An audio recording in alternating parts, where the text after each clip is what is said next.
Horizon TV, the beacon for the nation.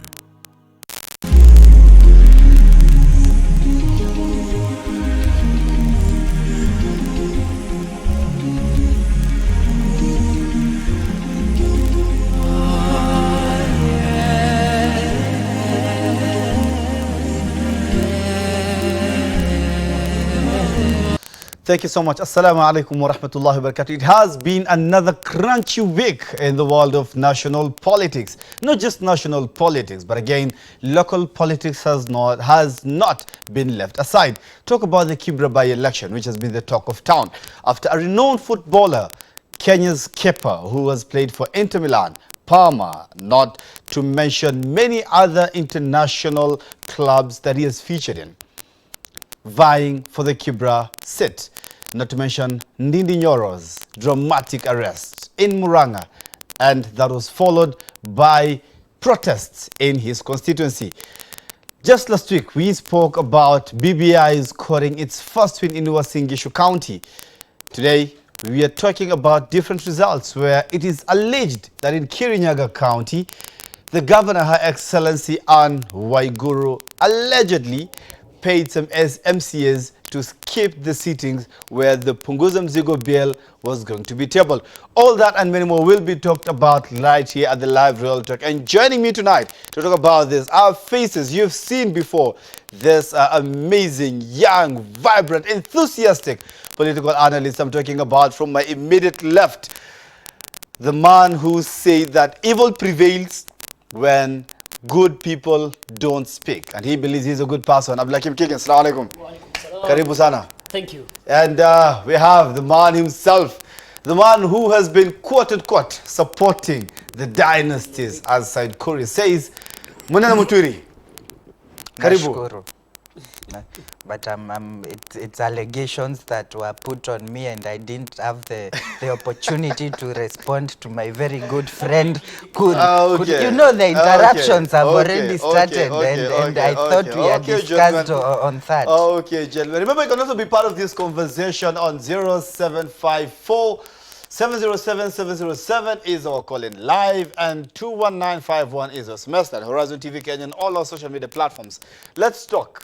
Mariga, going for the Kibra by-election, it was a huge shock in the national politics arena.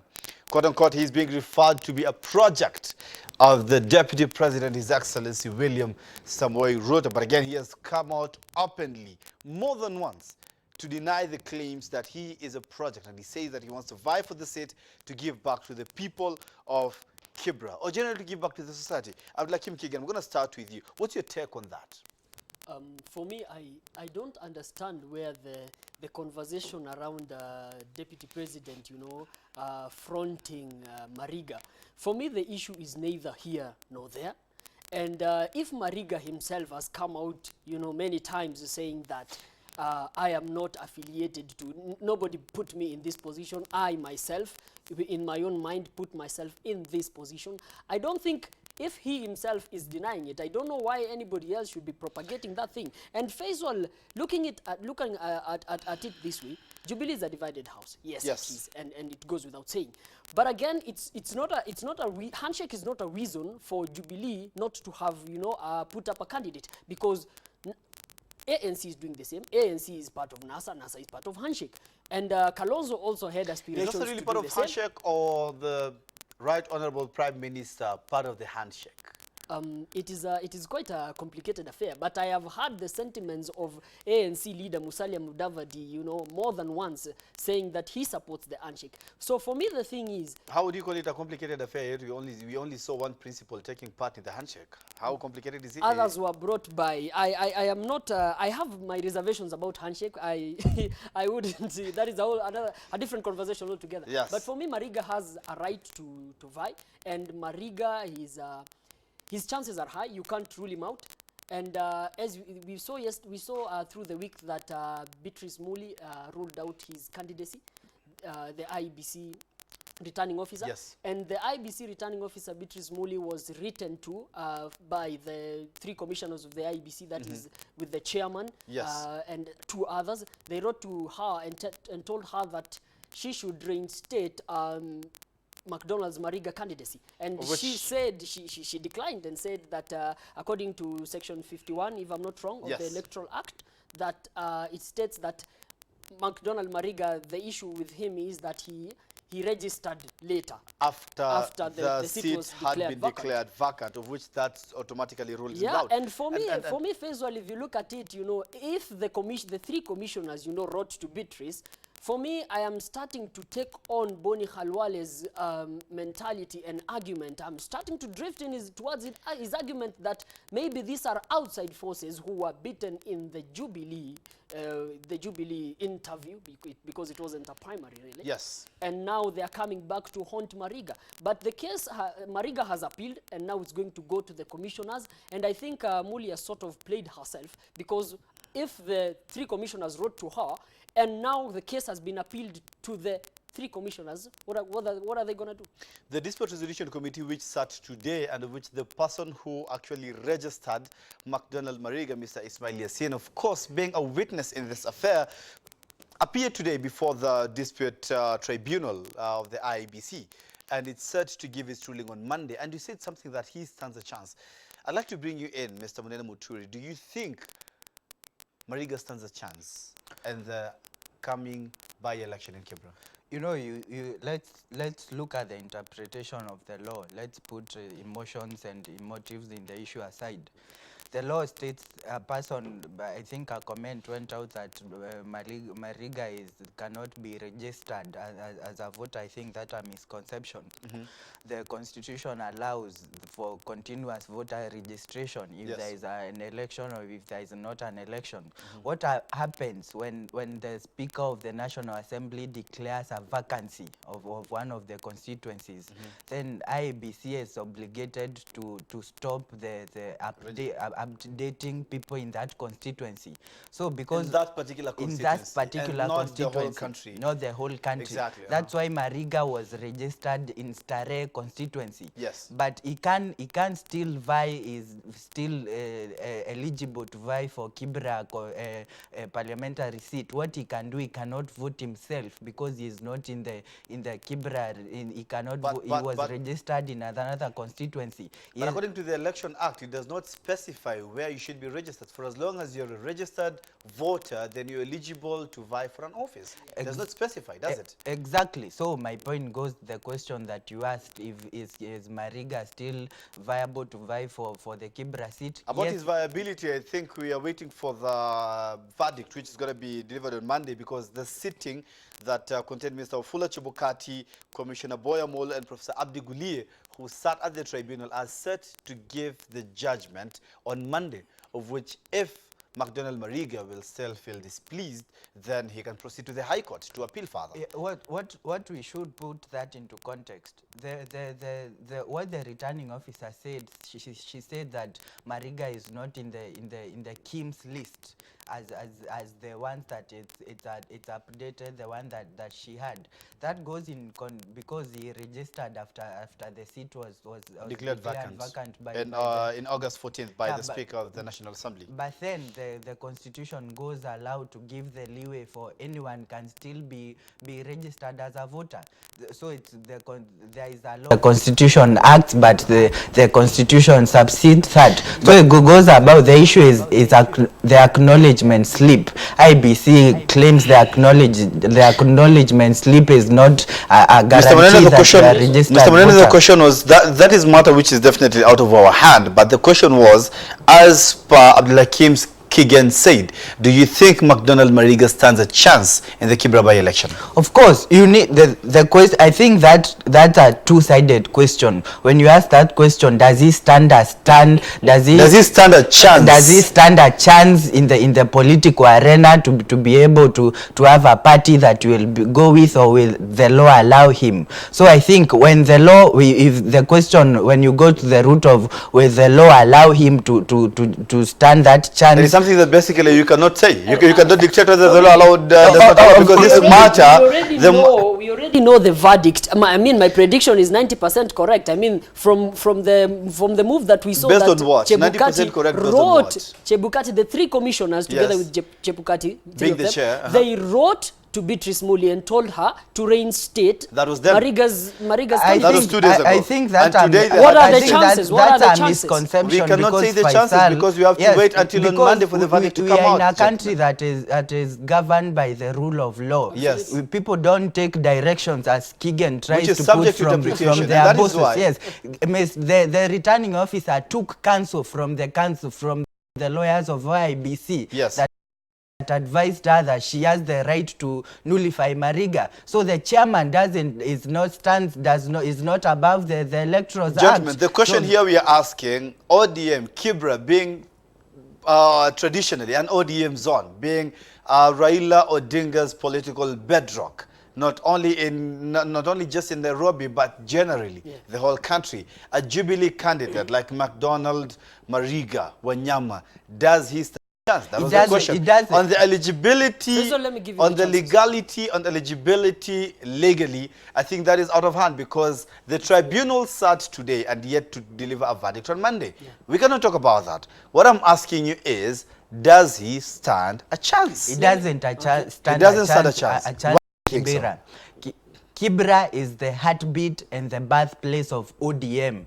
If Jubilee doesn't stand any chance for filing a candidate there, the Right Honorable Raila Amolo Odinga has been the MP, and it was the larger Langata area since 1992. Yes. And so the option of saying someone else who is not from the ODM sect doesn't, it's absurd for someone to say that.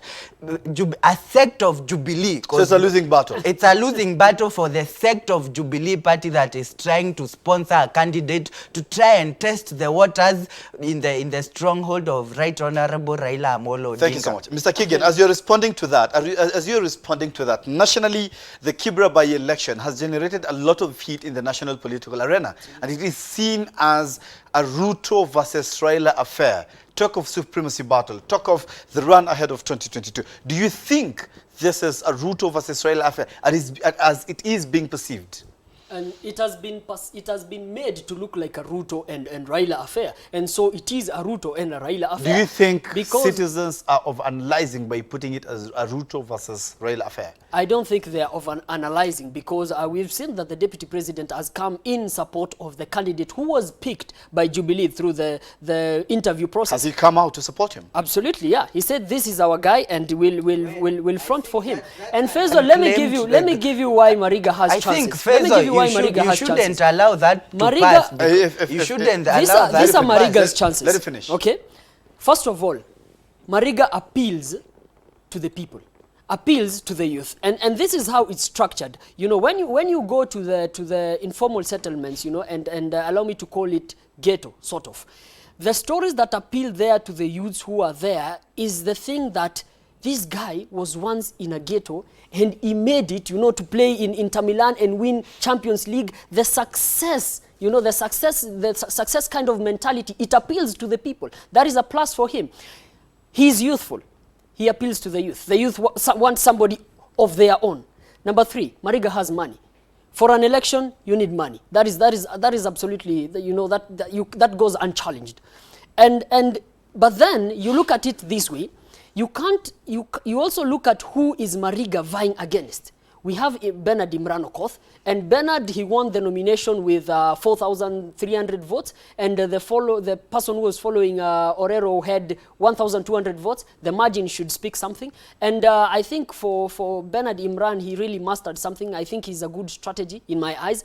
A good strategizer, because he saw that he couldn't really master, you know, talking to the masses. So what he did, he went for the door-to-door campaign, and that's why he got to where he is. You don't also want to rule out the ANC candidate, Eliud Owalo, because Eliud Owalo in 2013 he ascended from the Friends of Raila coalition to be the head of the presidential campaign secretariat.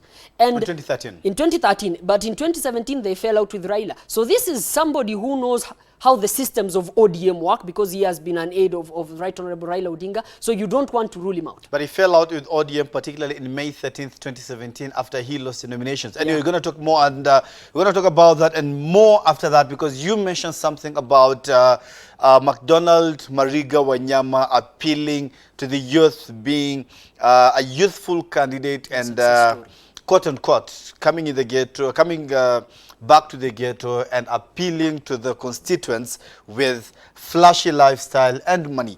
Just want to remind you of Kimani Rugendo, who vied in Kibra in 2002 against Raila Amolo Odinga, Livondo, who vied against Raila Odinga as well, Livondo, who vied and came with a lot of money in 2007. We had Amayo as well in 2013, and we had Eliud Owalo again in 2017, who came with a lot of money, but all this did not succeed to clinch the seat. More about that will be coming after this very short break. Please do not go away. We're still talking about the national politics this week.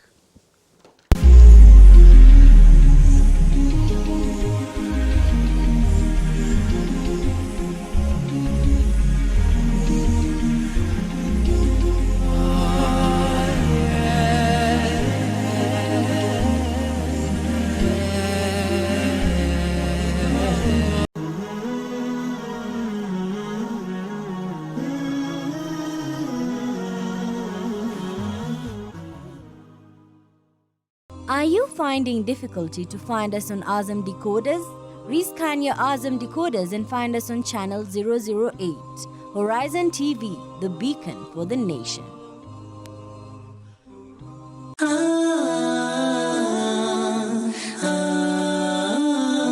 Ibn Taymiyyah rahimahullah said the believers encourage people to reconcile relations with those who have cut them off. Give charity to those who have deprived them. Forgive those who have oppressed them. Be kind with parents. Uphold family ties. Be kind with neighbors. Be kind with orphans, travelers, and the poor, and to be gentle with servants. They forbid bragging, arrogance, and transgression. They discourage people from feeling superior over others, rightly or wrongly. They enjoin people to use lofty manners and prohibit them from pursuing trifles. All that they say or do from these values and other teachings, in all of it they follow the Quran and the Sunnah. Their path is the religion of Islam, with which Allah has sent Muhammad sallallahu alayhi wasallam.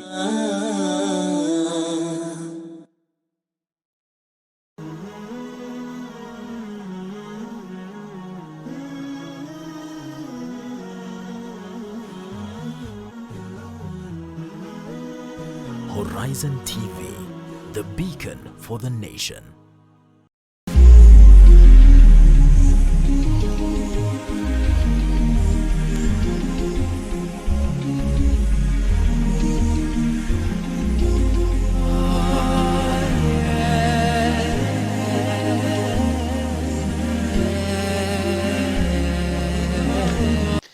Thank you so much, Mohammed Gitonga. Salams from Sabrina, all the way from Lamu. Thank you so much. We are getting you loud and clear. Sante sana Sabrina from Lamu. Salams to everyone in Lamu. Gentlemen, we are talking about Kibra by-election. And it is being viewed as a litmus test, not only for ODM, but generally the national politics ahead of the 2022. Not mentioning a possibility of a referendum. Either BBI or Punguza Mzigo in between. Gentlemen, this is still being viewed as a Raila versus Ruto affair. You spoke and said that McDonald Mariga stands a chance, appealing to the youth. And we say that Kimani Rugendo, Stanley Livondo, Amayo, and Eliud Owalo tried before. But again, they were not successful. Now, we are seeing Eliud Owalo coming back again, McDonald Mariga, Hamisi Butichi, and Bernard Otieno Okoth being the front runners in this seat. Munene Mutwiri, who stands the best chance to clinch this seat?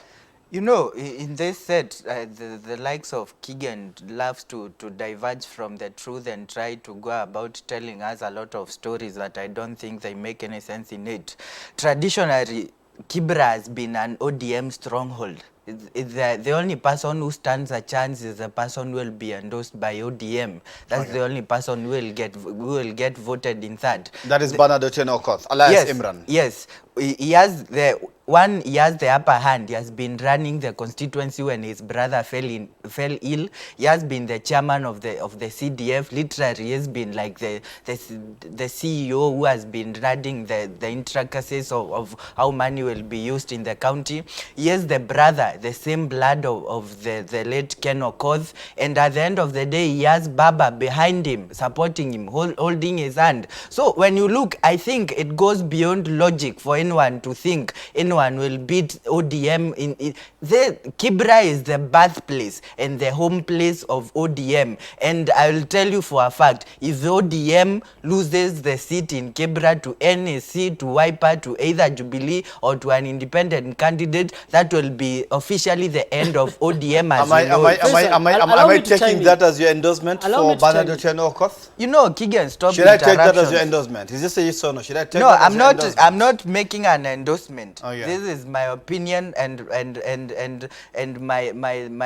my view that I'm giving when I look at the politics that is being played and the larger politics of Nairobi. Yes. Faisal, allow me to say this. And Abdulhakim, okay, so just... Number one, I've just said that not even Barack Obama would have won against Raila Odinga in 2007. Okay. 2007 was a very different thing, and Livondo couldn't even come close to Raila Odinga. And I want to tell my brother here that yes. that Ugenya constituency had been traditionally an ODM zone. But what happened? You know, you can't overrule chances, you know, with a haywire kind of mentality. Things change. We saw things changing in Embakasi. We saw things changing in Migori. And as this is perceived as a Ruto, Raila, you know, kind of a tug of war, for me, if I was to accept that as true, I would tell you that Ruto has already won even before getting into the contest. Okay. Because you've said that Kibra constituency is the bedrock of ODM, but yes. I'd like to correct you. It's in fact the bedroom of ODM. And if it is so that William Ruto is pushing of Mariga, which I don't want to believe, then for that matter, if you have brought the war to my bedroom, then you've already won. I think that's a misconception. I think that's political immaturity of the statement that Kigen is just I'm just going to integrate two questions, and maybe you can jump in. One, you say that Ruto has already won even before the elections. Now, two factors. Based on our politically polarized state of politics, we have seen facts being thrown around on national televisions, but again, we have not seen IBC coming out clearly, or the Kenya National Bureau of Statistics coming out clearly and telling us that this particular tribe or this particular community has the most number of registered voters in this area. We're just seeing figures being thrown out that the Luhya vote, the Luhya bloc, holds the bigger percentage. Now, based on the fact that the Luhya holds the bigger percentage of the vote, and McDonald Mariga Wanyama is a Luhya, and we all know our politics in Kenya, which is polarized ethnically and tribally. Do you think he stands a chance? That's one side of the question. The other side, being a candidate that's fronted by the Tanga function of the Jubilee Party, because it is an open secret that there's trouble in paradise. Jubilee is not united as it was. Tulikuwa pamoja. They are no longer pamoja. We have the Tanga and we have the Kieleweke. And the members from Kieleweke, Minor Commander, Moses Kuria, Anne Waiguru, to mention but a few, and Mumbi Waiganjo, I beg your pardon, they have all come out to say that they pledge support to the ODM candidate in the spirit of the handshake. Based on that, do you think it further complicates the Kibra by-election? The first thing that you said, it's perceived Luhya have larger numbers in Kibra. Perceived? It's perceived Luhya have larger numbers in Kibra, but traditionally the Luo have had the bigger numbers in Kibra. So that goes ahead to say probably someone who is from the Luhya community might stand a chance. But the problem goes around around the Luya and the Luo, so they don't come from the same ethnic group. They consider themselves as mashemeji. The Luya sect of the Luya community try to lean to the Luo community, and they are when you go to areas like Luanda, the Luya who come from there, they people claim they have been swallowed up by the Luo community. So is there a likelihood of tribes playing a key role in determining the next Kibra MP? Of course, tribal.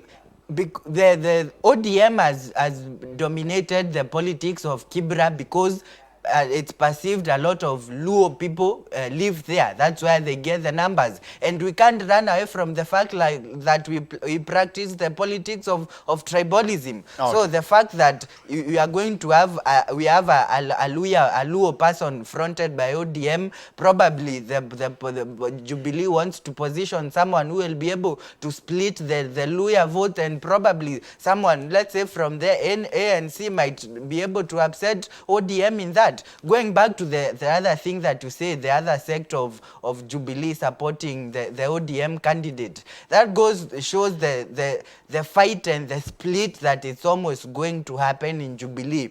We have the party leader who is advocating for let's stop politicking and concentrate on development, and we have another sect led by the political master of Kigen, the DP, advocating for politics. I guess those are serious allegations. We're going to stop at that. At more videos on YouTube, say Assalamu alaikum Faisal. Mashallah, nice job. Kudos, Kigen and Munene, for beautiful analysis. Gentlemen. Faisal, just allow me to respond. First very foremost, quickly, very quickly. I am not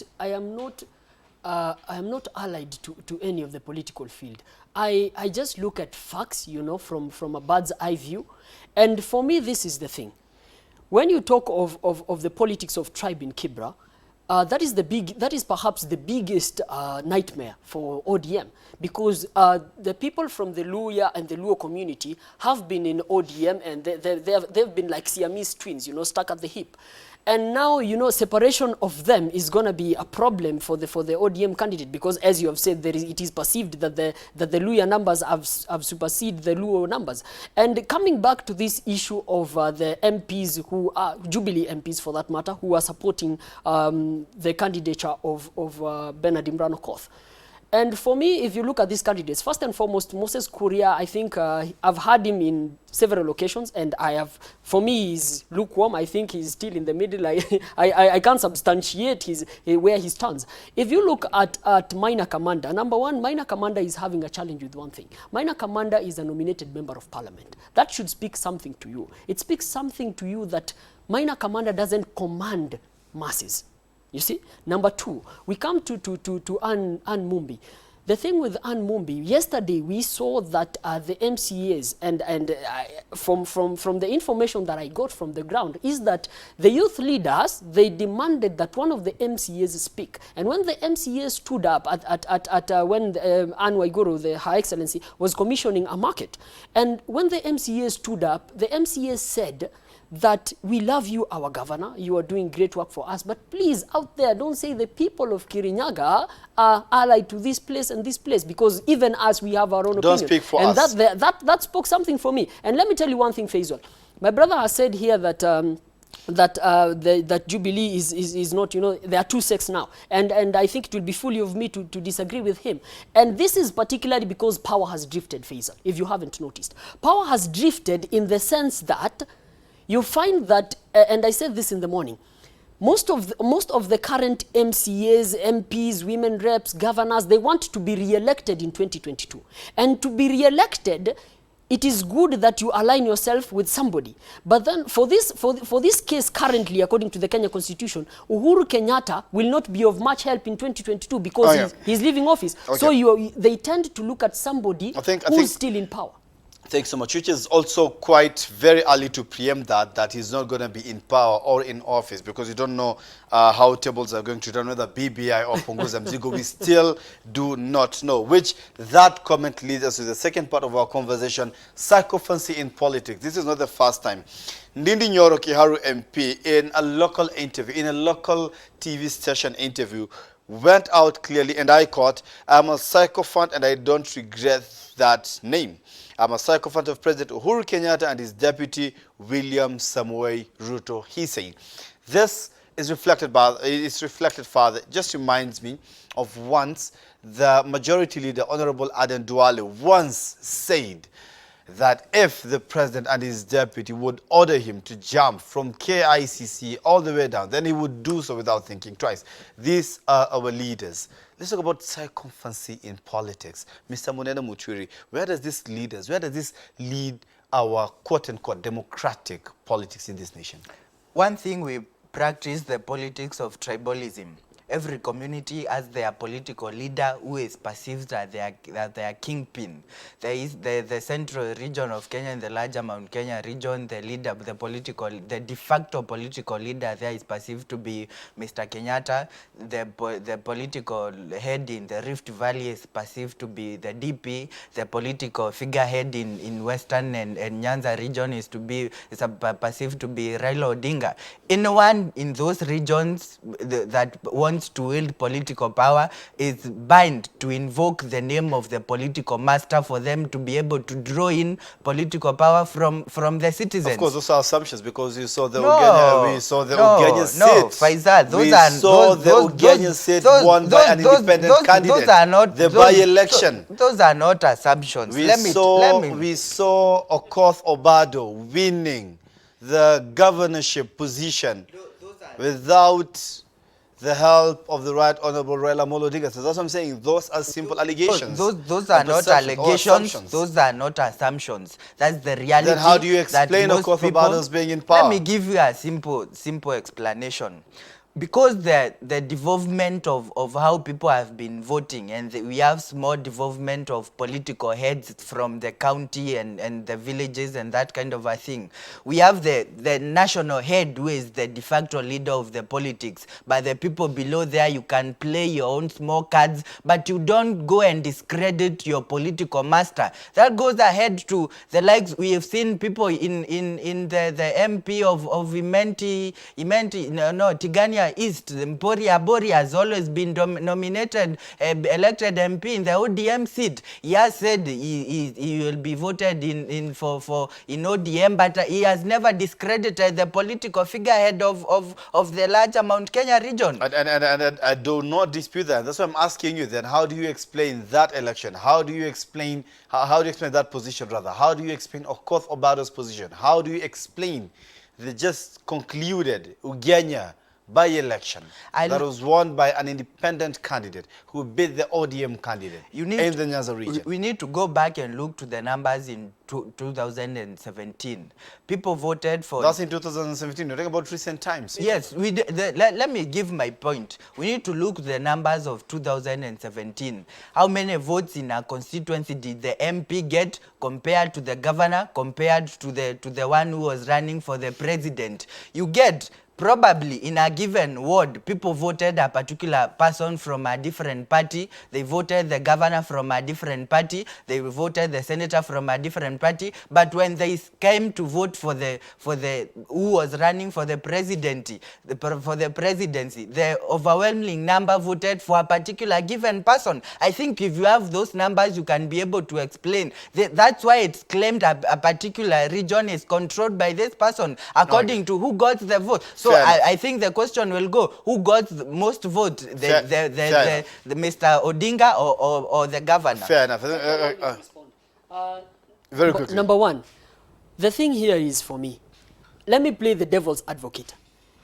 We can't blame politicians 100%, because even us as the citizenry and the voters, we ourselves, this is what we love. We love sycophancy. I recall of a time when Ababu Namwamba was the Secretary General of ODM, and Raila was abroad, and when he landed in JKIA, I think he had gone to receive some honorary degree, I can't quite remember. But when he landed in JKIA, Ababu Namwamba kissed his shoes.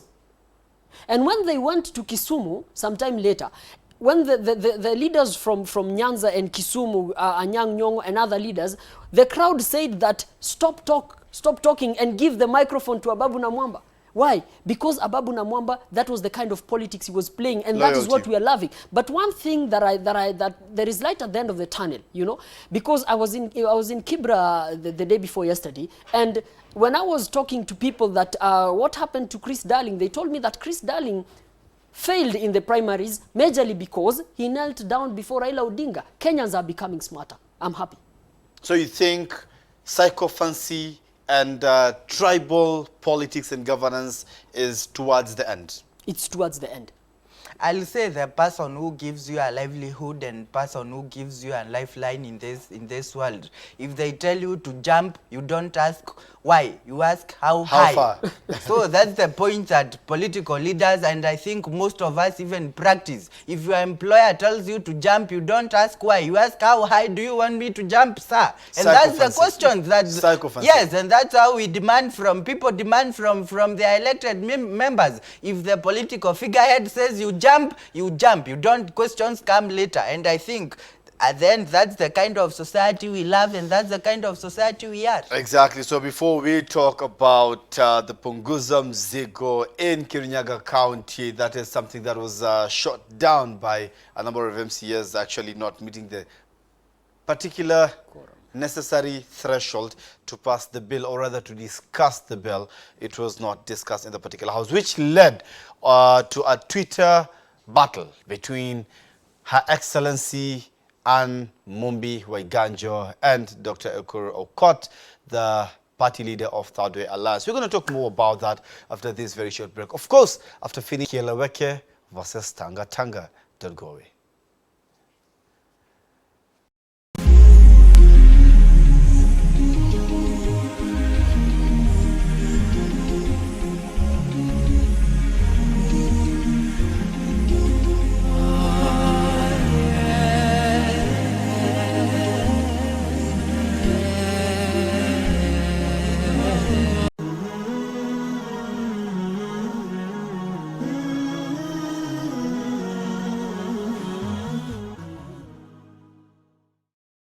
On the next episode,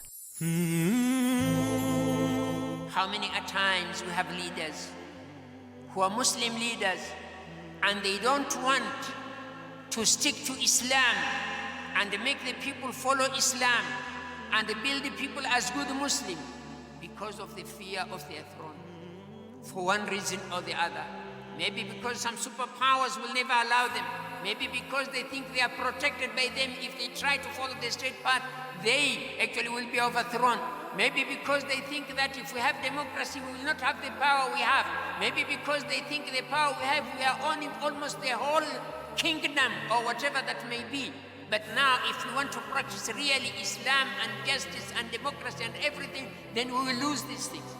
It's the same.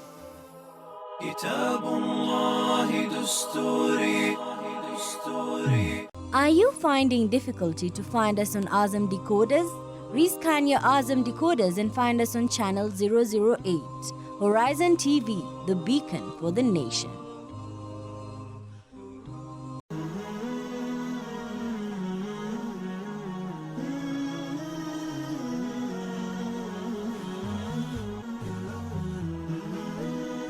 Horizon TV, the beacon for the nation.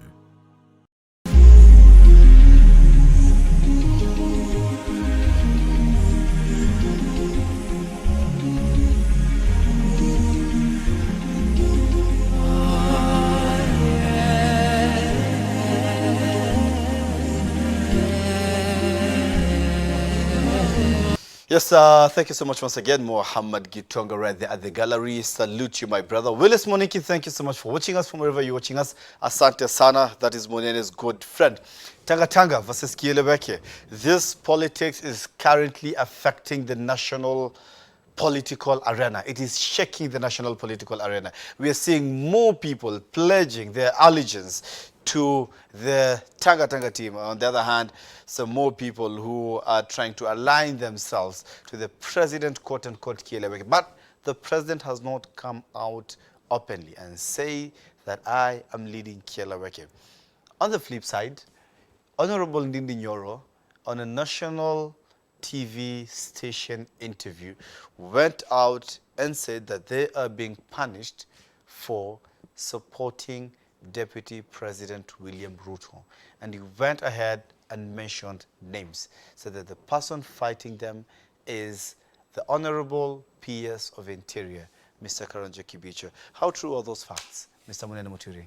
You know, Faisal, in Machiavelli, in the book The Prince, he makes out an analogy that you don't strike the king and fail to kill him. When you strike the king, make sure he is dead. Because if he's not dead, retaliations and fire from somewhere else will come and consume you. This is what is happening in Jubilee. We know the owner of Jubilee. We know the political figure in Jubilee. And The owner of Jubilee, the citizens, of course. The party members. Yeah, no, the owner of Jubilee is the head That's of what state. we are meant to believe. No, It's just the party leader. He is the party leader.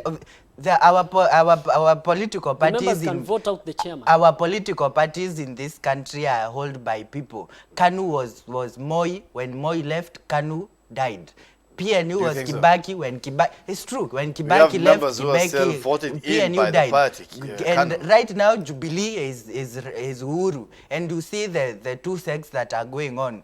The DP has always had a political master in his political career. Right now, he wants to outwit his two political masters. He has striken the king, and now he failed to strike the king. He's being lied upon by first-time political MPs from Mount Kenya region and political failures from the larger Luo region and the Luya region. And I think it's a shame and a shame to the people who are lying and purporting to... Director, I need a camera on this guy.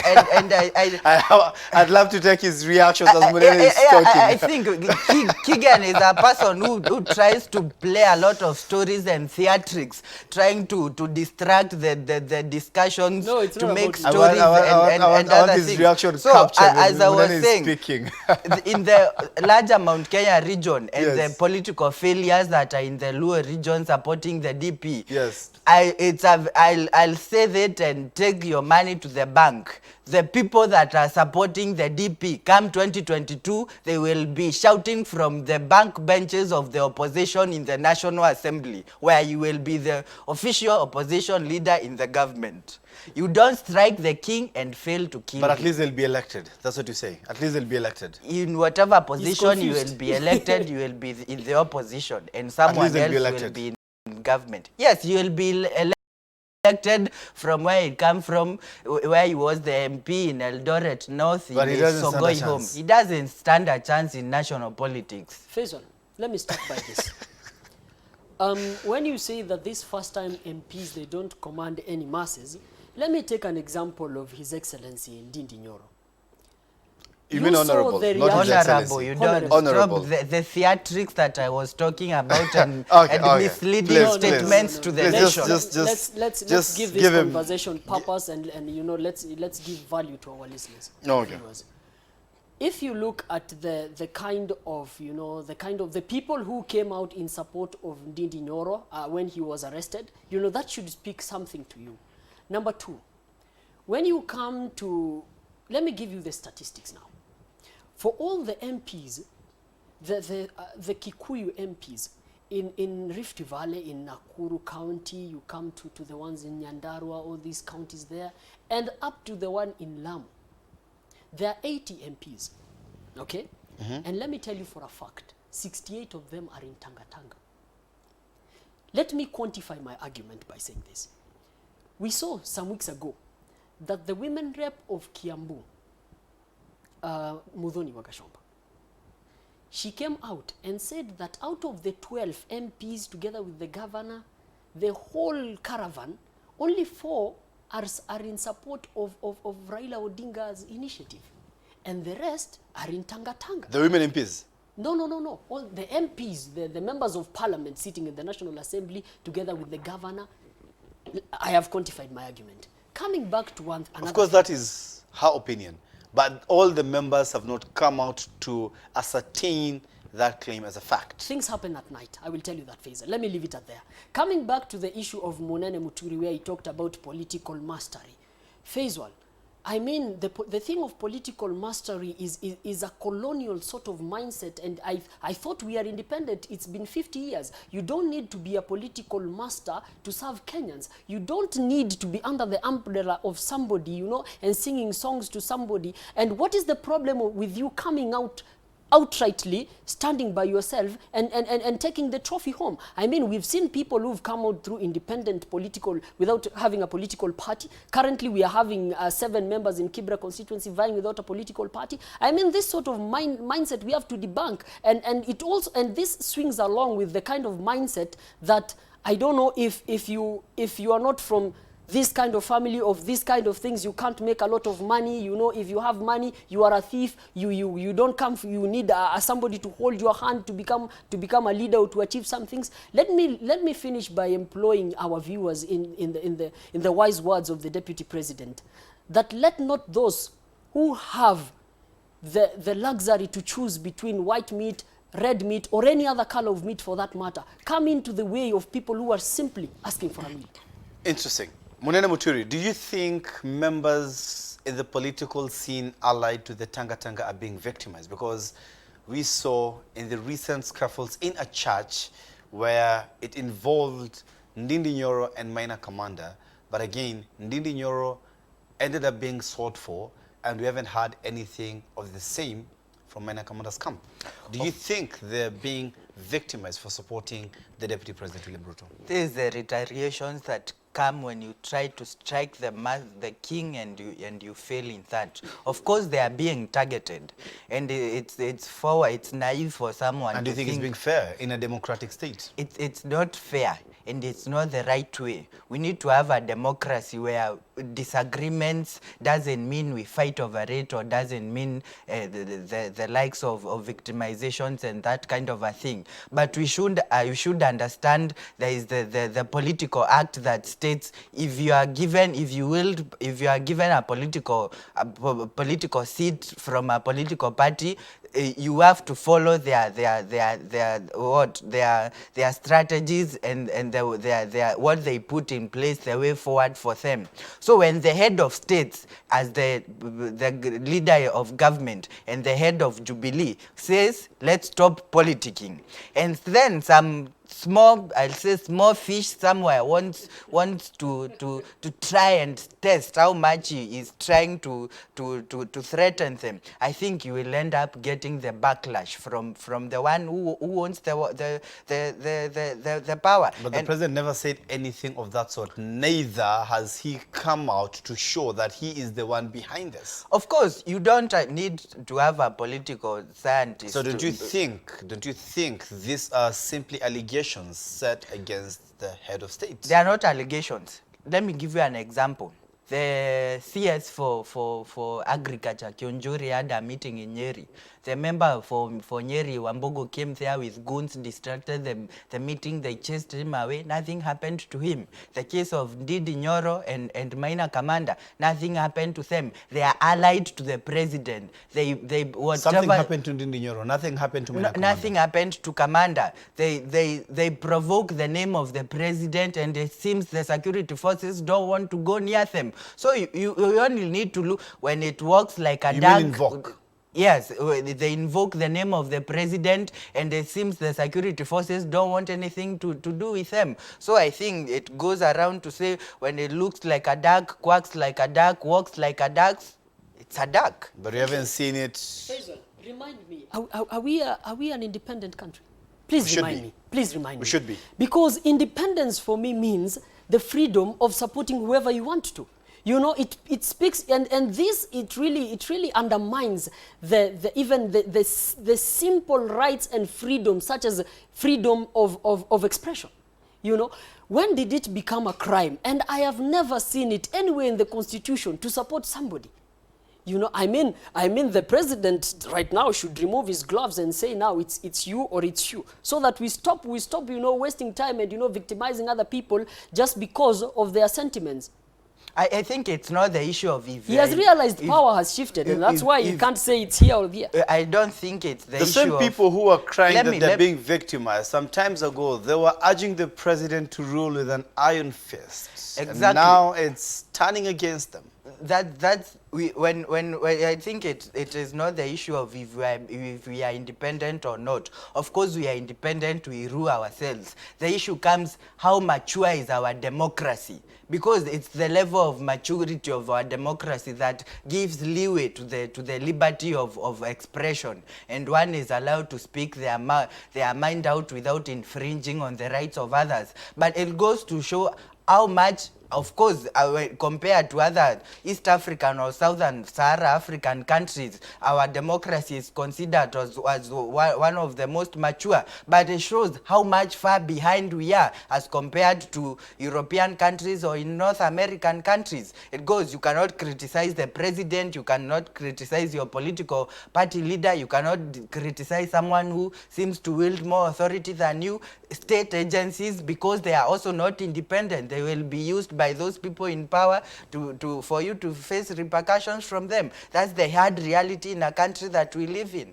Definitely. Your last words on Punguza Mzigo. I think Punguza Mzigo is a populist idea and it's not going anywhere. One thing, the idea is flawed, it's just populist. The only good thing about it tells the common mwananchi tutapunguza mzigo. Of course, every Kenyan is overburdened, but the issue of where the burden comes from, it's not from National Assembly or the larger parliament. We have bigger issues of corruption, mismanagement of funds, and the whole structure of government. So punguza mzigo is just there to excite a few feelings in some Kenyans, and it's unfortunate if anyone will invest their emotions in that, because they will be highly disappointed. BBI will bring up a bill, and the people of this republic will vote for that bill. If it will be referendum, we'll go in a referendum, it will pass, probably we'll have a new structure in government, a new constitution, and life will move on. That's the hard truth of what will happen, and it's only time that my words will be vindicated. Faisal, time will move on. Let me pick from the words of my brother. Time will move on. Time will move on, but what about the Kenyan people? What about us, the youths, whom we don't have jobs?